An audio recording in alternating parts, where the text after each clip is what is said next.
Hi, I'm Azhar and I'm from Bravo Studios. And in Bravo Studios, we are a media production company, but our focus is more towards the sports industry. So we are building a sports network out of it. Yeah. So hi, my name is Najwa Nabila binti Muhammad Amzah. I'm 23 and this is my first experience in doing film.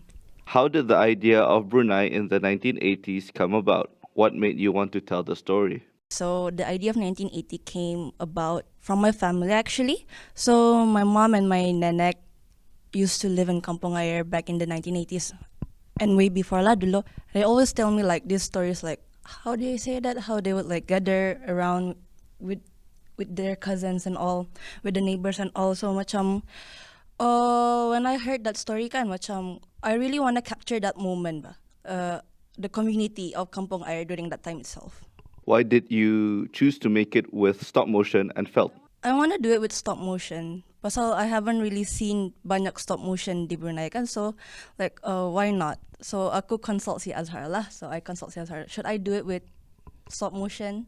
Macam I feel like it's more easier to manipulate the environment and all kan. Even in the story macam ia ada mix with the modern times and the masa dulu. And then so I feel like yeah, I think stop motion is the best medium for me to pakai for the film itself. And the idea of using felt actually datang very last minute. So macam I actually wanted to pakai modeling clay, tapi since di Brunei macam dah banyak, so I decided to cari lagi. So and then that's how I came to find out about felt. Why did you choose Bravo Studios? And for Azhar, how was it filming stop motion for the first time?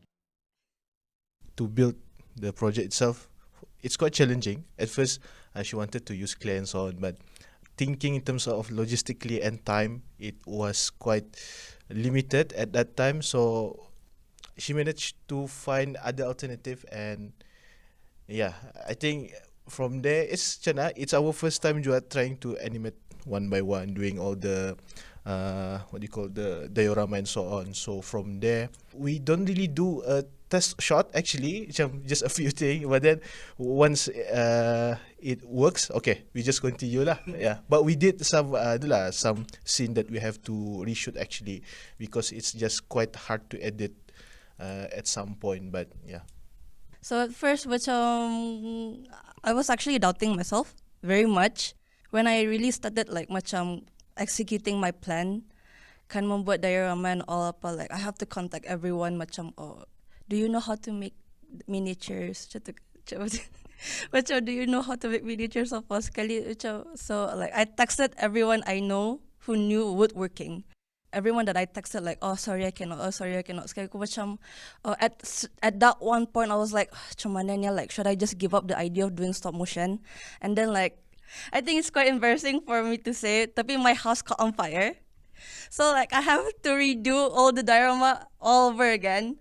So macam with that short amount of time, I was like, I think at some point I was like so stressed out lah.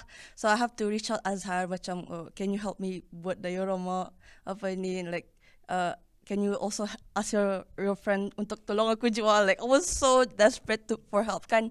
Sekali nasib like ujung-ujung itu like my cousin came untuk just to visit me, like he knows someone who knows woodworking lah, like a close relative lah jo. So macam okay, alhamdulillah. So macam okay, aku contact lah saja ya, and then like nasib baik jo he's okay with doing it. How long did it take you guys to complete the whole short film?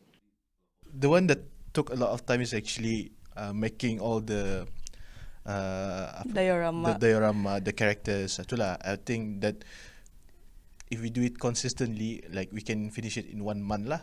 Because yeah, then after that, the production itself, if we were to actually have a proper schedule, it will be macam 2 weeks time kind of thing lah. But at that time we are short in our project timeline, so we managed to film everything in 1 week. But there's another challenge. We are doing it during Ramadan and during the first week of Raya. Yeah.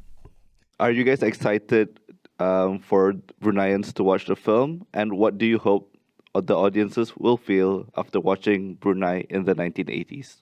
Okay, I think it's something new. Like, maybe I'm wrong, but like for me, doing this stop motion is something new for Bruneian to explore. Like, I hope that anyone who is interested to actually do this stop motion, we hope that we can inspire them lah. Yeah, that's I think the most important message that I want to send there. But maybe for Najwa, she has different opinion. Okay, so for me, I think there's a mix of like both feeling. Macam I'm excited because I'm introducing stop motion. I mean, like, not that it's a new concept, it's been there, but it's just that it's not used a lot. So like I'm excited and nervous as well. The message that I'm trying to convey, that's when I'm nervous actually, because at some point it can be quite like a bit controversial, I would say, but that's what I'm trying to deliver as well. So it's 50-50, I would say. I'm excited and nervous as well.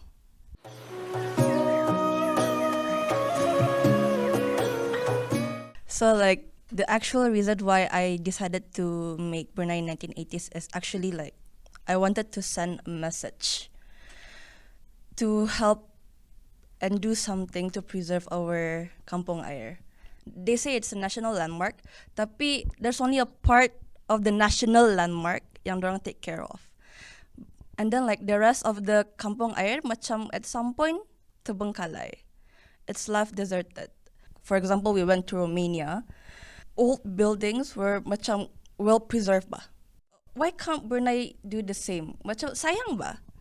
Brunei has existed for centuries kan, tapi the evidence of the old city dulu tu macam it's nowhere to be seen.